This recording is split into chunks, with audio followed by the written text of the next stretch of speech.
زندگی آیات کے ساتھ آج کا موضوع ہے ہمت، امید اور ایمانی برتری۔ قرآن مجید کی سورہ آل عمران میں آیت نمبر 139 میں پروردگار عالم ارشاد فرما رہا ہے کہ وَلَا تَهِنُوا وَلَا تَحْزَنُوا وَأَنْتُمُ الْأَعْلَوْنَ إِن كُنتُم مُؤْمِنِينَ۔ انسان کی زندگی میں ایسے لمحے آتے ہیں جب حالات انسان کو توڑ دیتے ہیں، ناکامی، دباؤ، تنقید، شکست، یہ ساری چیزیں انسان کی زندگی میں آتی ہیں، لیکن ایسے وقت میں قرآن ہم سے یہ کہتا ہے کہ ہمت نہ ہارو، غم نہ کرو، تم ہی غالب رہو گے اگر تم مومن ہو۔ ولا تہنوا یعنی کمزور نہ پڑو۔ یہاں واہن کا مطلب صرف جسمانی کمزوری نہیں ہے بلکہ یہ دل کی کمزوری ہے، حوصلے کا ٹوٹ جانا، اندر سے ہار مان لینا۔ قرآن کہتا ہے کہ اندر سے مت ٹوٹو، کیونکہ اصل شکست ظاہری میدان میں نہیں ہوتی بلکہ اصل شکست دل میں ہوتی ہے، اور جس کا ایمان زندہ ہو وہ وقتی نقصان سے بکھرتا نہیں ہے، ٹوٹتا نہیں ہے۔ اور پھر قرآن کہتا ہے کہ وَلَا تَحْزَنُوا، غم میں نہ ڈوبو۔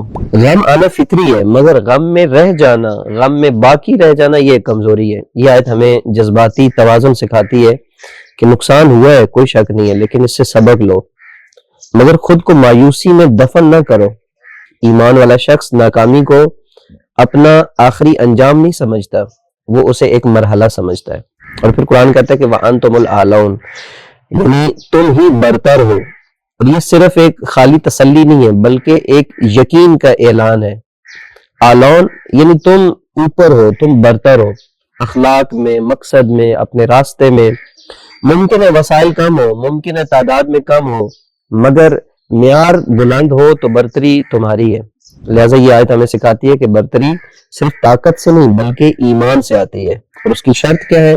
ان کنتم مومنین، اگر تم واقعی مومن ہو تو یہ اصل وہ چیز ہے کہ برتری خود بخود یعنی کسی کو نہیں ملتی، بلکہ برتری قرآن کی نگاہ میں اس کو ملتی ہے کہ جو مومن ہو، اور یہ برتری ایمان کے معیار کے ساتھ مشروط ہے۔ اگر ایمان کمزور ہو تو خوف غالب ہو جائے گا، اگر ایمان مضبوط ہو تو پھر حالات بدلنے لگیں گے۔ یعنی ہم یہ کہہ سکتے ہیں کہ اگر ایمان کمزور ہو تو حالات انسان پر غالب آ جاتے ہیں، لیکن اگر ایمان مضبوط ہو تو پھر انسان حالات پر غالب آ جاتا ہے۔ ایمان صرف عقیدہ نہیں ہے بلکہ ایمان ایک اعتماد ہے، ایمان ایک حوصلے کا نام ہے، ایمان ایک استقامت کا نام ہے۔ لہٰذا یہ آیت ہمیں 3 پیغامات دیتی ہے۔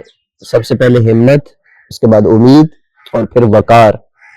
یعنی زندگی میں مشکلات آئیں گی، لیکن اگر مومن ہو تو پھر مومن ٹوٹتا نہیں ہے، وہ سیکھتا ہے، اٹھتا ہے اور آگے بڑھتا ہے۔ رمضان المبارک ہمیں یہی طاقت دیتا ہے۔ روزہ ہمیں سکھاتا ہے کہ بھوک برداشت کر سکتے ہو تو مشکل بھی برداشت کر سکتے ہو۔ اگر تمہارا رب تمہارے ساتھ ہے تو مایوسی کی کوئی گنجائش نہیں ہے۔ یاد رکھو، ہار وہ نہیں ہے کہ انسان گر جائے، بلکہ ہار یہ ہے کہ انسان دوبارہ سے اٹھنا چھوڑ دے۔ اللہ ہمیں ایسا ایمان عطا فرمائے جو ہمیں کمزور نہ ہونے دے، غم میں نہ ڈوبنے دے، اور ہمیشہ سربلند رکھے۔